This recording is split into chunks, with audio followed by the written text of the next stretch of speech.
राज्यामध्ये पुन्हा पावसाचा मुक्काम वाढलेला आहे। पुढील 4 दिवस वादळी पावसाचा अंदाज वर्तवण्यात आलाय। गेल्या 2 दिवसांपासून राज्यामधील बहुतांश भागांमध्ये पाऊस पडतोय। पावसाच्या तडाख्यानं पिकांना मोठा फटका बसलाय।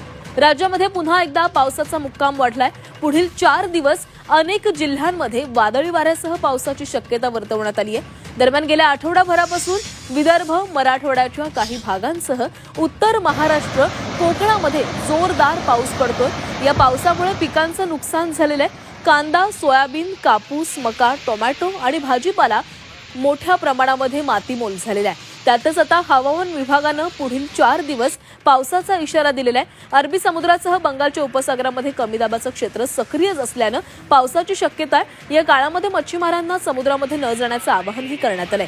तसंच सध्याच्या खराब हवामानामुळे गेटवे ते मांडवा जलवाहतूक सेवाही बंद करण्यात आली आहे। तर राज्यामध्ये पावसाचा मुक्काम वाढलेला आहे। राज्यामधील अनेक जिल्ह्यांमध्ये पावसानं पुन्हा एकदा हजेरी लावली आहे। अकोला, सोलापूर, नाशिक मधली आपण हे दृश्य पाहतोय। मुसळधार पाऊस बरसतोय आणि पुढील आणखी काही दिवस पाऊस अशाच प्रकारे बरसेल असा अंदाज हवामान खात्यानं वर्तवलाय। तर अकोल्यामध्ये आपण पाहतोय मोठं नुकसान झालेलं आहे। शेती पिकांचं नुकसान होत आहे। सोबतच जे धान्य विक्रीसाठी बाहेर आणलं होतं ते देखील आता भिजून गेलेलं आहे। त्यामुळे मोठ्या प्रमाणामध्ये शेतकऱ्याचं नुकसान झालेलं आहे।